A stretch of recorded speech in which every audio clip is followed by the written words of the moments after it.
Soccer is one of the most popular sports in the world. It's played by millions of young people around the world every day. At the professional level, it's an international game. Talented young players often leave their home countries to train at the youth academies of famous soccer clubs around the world.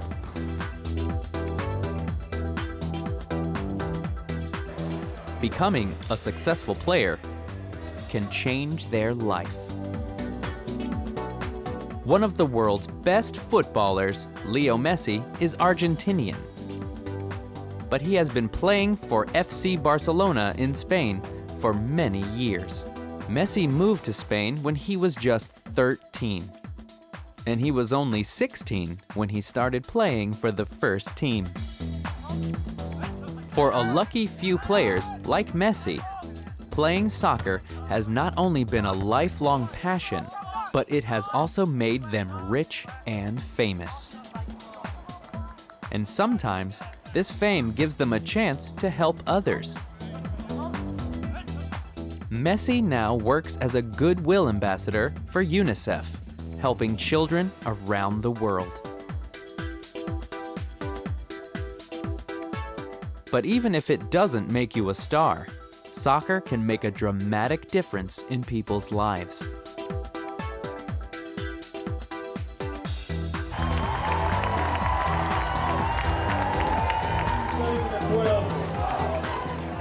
Once a year, over 60 teams from around the world meet to play in a very unusual soccer tournament, the Homeless World Cup. A week of football here, the Homeless World Cup.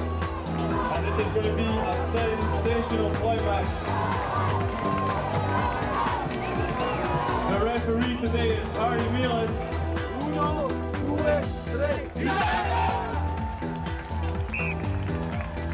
The Homeless World Cup brings together teams of homeless people to play soccer for their country and helps them change their lives forever.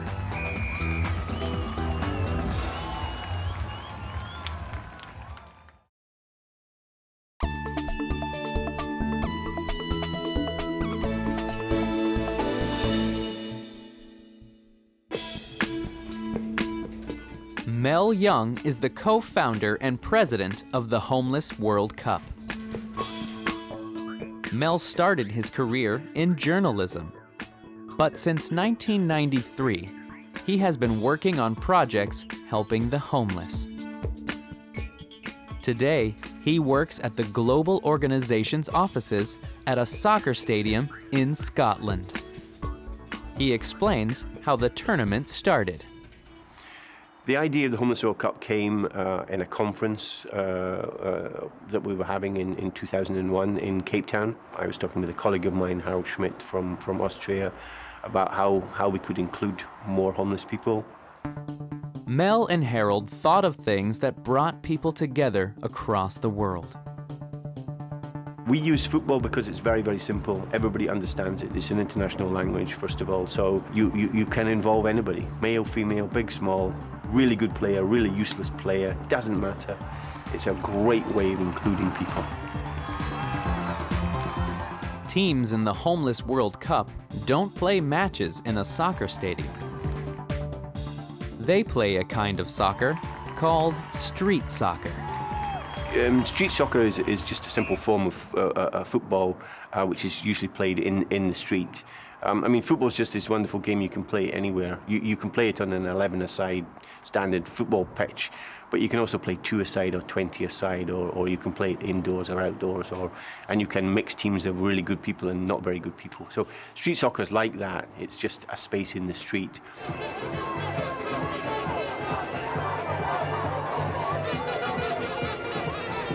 A long ball forward into the corner.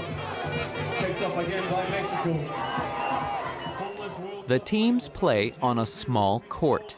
There are 8 players in each team, but only 4 play at the same time. The games only last for 14 minutes. In the World Cup tournament, the teams play about 3 games a day.